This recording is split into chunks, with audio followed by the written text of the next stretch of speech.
Hello and welcome back. Following our previous video on configuring the connection to a Siemens PLC, today we're going to explain how to configure the tags for the Siemens Client module in N3uron. The first thing we must consider when accessing a data block from the Siemens PLC is that the optimized block access must be turned off.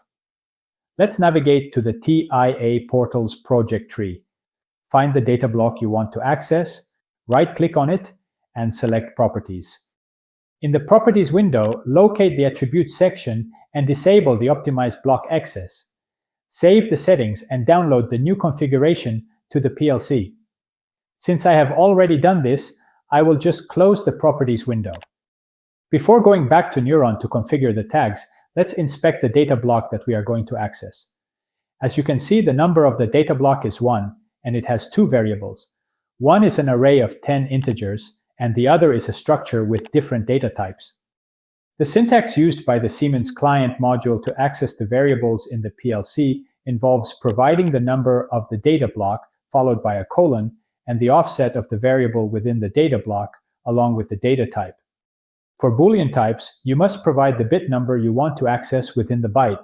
For string data types, you must enter an extra colon followed by the number of characters you want to access from the string variable. But let's see how it's done. Let's dive into configuring these tags in N3uron.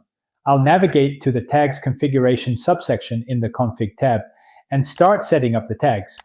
First, I will create a tag named TestArray0 with read and write permission to read and write the first element of TestArray, which is an array of integers.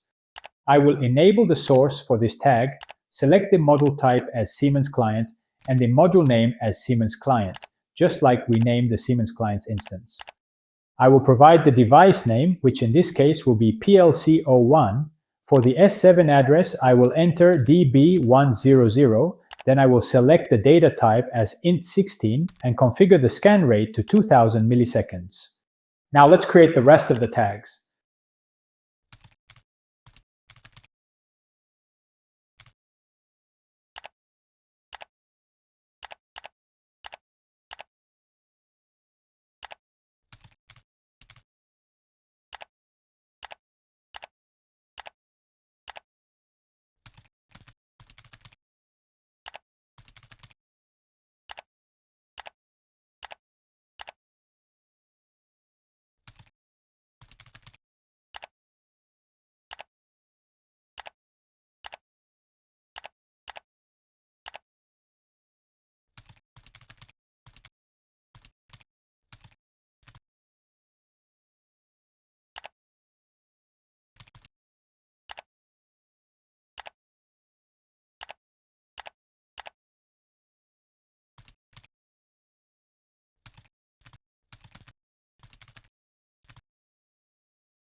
After configuring the tags, I'll navigate to the real-time data section to ensure the tags are being read correctly and that I can write a value to the first element of the test array variable. When I write any value to the TestArray0 in TIA portal, I can observe the change in the value of the first element of the array when I go online with the PLC. However, I noticed an issue. The Boolean variable of the test struct is changing every second, but I'm facing an aliasing effect problem with this tag in my configuration. The scan rate of this tag should be at least half the frequency of the variable's rate of change. To fix this, I go back to the tag's configuration and change the scan rate value to 500 milliseconds. Now the updates for this tag are read without any problems. Excellent! The tags are showing good quality, their values are updating as expected, and I can also write to the tags. Thanks for watching, and see you in the next video.